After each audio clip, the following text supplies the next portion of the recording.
À quelques jours des vacances scolaires, la ville de Carpentras est fière de vous présenter tout le travail qui a été effectué cette année.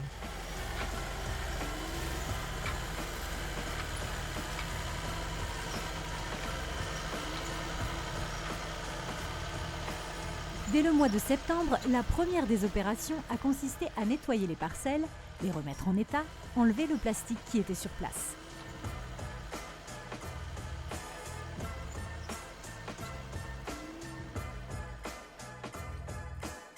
Ensuite, une charrue 5 socs attelée au tracteur a réalisé le labour sur les 2 parcelles, soit environ 2 hectares.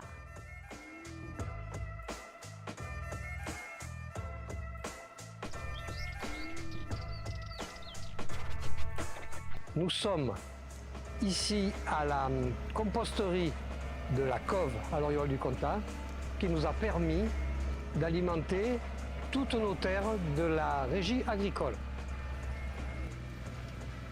Ce qui nous permet de rester dans une logique locale comme le veut le projet de la Donove.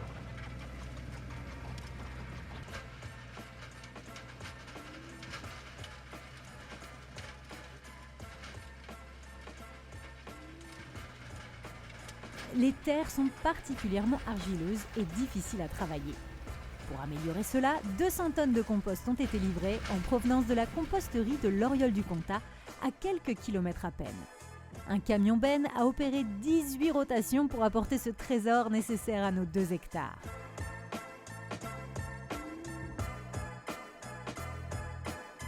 Un des objectifs de l'amendement est de parvenir à 1 tonne de vers de terre par hectare qui, par leur action, produiront un engrais 100% naturel. L'autre objectif étant de ramener de la vie dans le sol et de lui donner une meilleure structure, de le rendre plus friable, plus léger et à même de conserver l'eau, un enjeu devenu primordial aujourd'hui.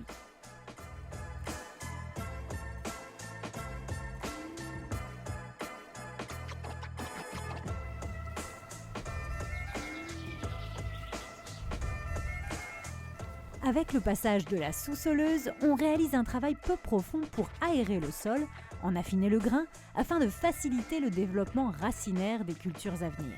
Cette opération de surface permet de ne pas déranger la vie déjà présente dans le sol plus profond.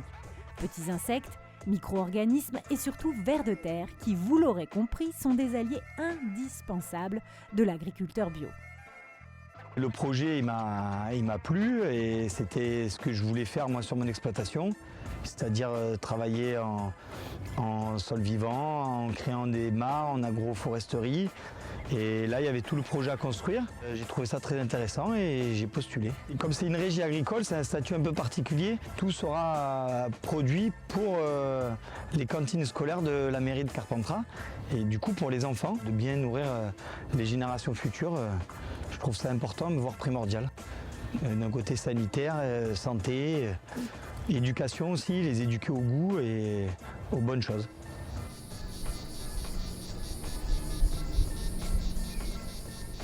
Je trouve que c'est un projet magnifique, d'autant que on va nourrir les enfants de la ville de Carpentras et qu'on va les nourrir en bio et que ces terres qui étaient non exploitées depuis plusieurs années vont revivre et vont nous permettre de faire beaucoup de choses. En 1966, ça a été ma première année d'aide animatrice. Il y avait des pêchers. Je vous assure que les pêches étaient excellentes, d'autant que nous n'étions pas autorisés à les cueillir et que le soir, nous le faisions en cachette. Donc ça me rappelle des souvenirs inoubliables et de voir ces terres dans cet état, ça me contrariait toutes les années. Donc maintenant, je suis très contente. 47 ans après, tout revient à la normale. Au printemps, le chantier d'irrigation s'est étalé sur 1 semaine. Il a débuté par la réalisation de tranchées, pour atteindre les 3 bornes disponibles raccordées au canal de Carpentras. Pour cette partie du projet, nous avons été accompagnés par l'expertise des étudiants du campus Louis Giraud de Carpentras et d'une entreprise locale spécialisée dans l'irrigation.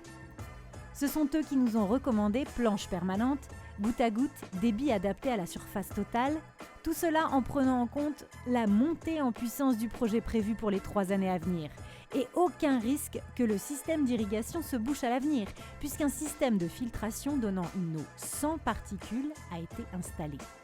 L'eau arrive directement aux cultures en quantité nécessaire le long de près de 4 km de goutte à goutte, mises en place sur un total de 50 planches de culture.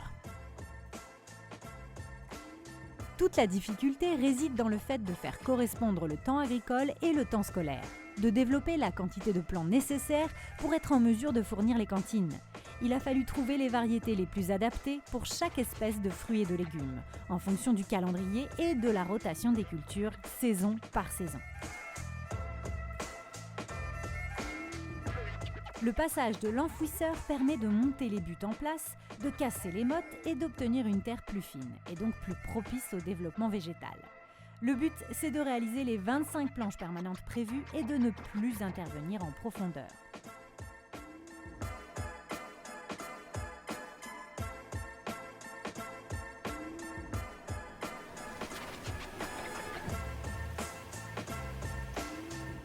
L'aspersion permet une irrigation plus généreuse au moment propice.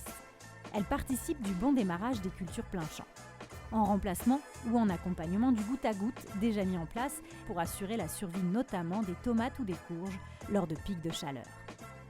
Des électrovannes contrôlent tout le système. Elles permettent la programmation de l'arrosage ainsi qu'un déclenchement à distance pour un usage optimal de l'eau. En cas de pluie par exemple, il suffira de couper l'irrigation à distance pour apporter juste ce qu'il faut d'eau pour nos fruits et légumes.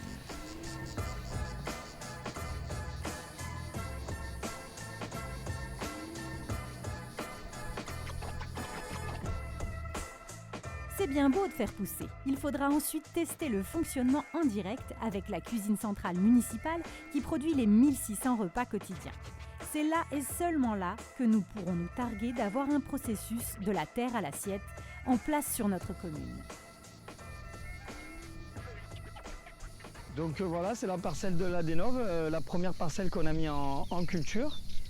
Alors là, on peut voir qu'on a semé en semi-direct des butternuts. On a mis 4 planches de 25 mètres. Ici, on a fait une série de salades, à peu près avec 270 salades. Là, on a mis des tomates rondes et des tomates allongées pour faire des sauces, pour faire de la sauce. Ça, on récoltera plutôt fin août, début septembre. Les salades, on les récoltera dans 15 jours. Et les courges, c'est pareil, c'est en août pour que les enfants ils aient des légumes frais à la rentrée scolaire. Là, les salades, le but c'était de les avoir un peu avant la fin de l'année scolaire, sinon pour le centre de loisirs de cet été. À côté là-bas, on a mis des courgettes, 2 séries, pas beaucoup parce qu'il y a moins de repas sur la période estivale. Et après, on a préparé les planches, on a occulté les planches avec les bâches pour mettre en place les cultures d'automne et d'hiver, en plein champ. Donc après, on va mettre des blettes, des choux-fleurs, des brocolis, de la mâche, de la salade, des poireaux. Et voilà, pour avoir une gamme d'une bonne dizaine de légumes différents, pour en avoir un peu tout l'hiver. Quel outil magnifique que cette régie agricole pour développer les premières actions pédagogiques avec les enfants. Visite du champ, reconnaissance des plantes, plantation, cueillette. Et peut-être que ce sont eux qui nous en apprendront de belles.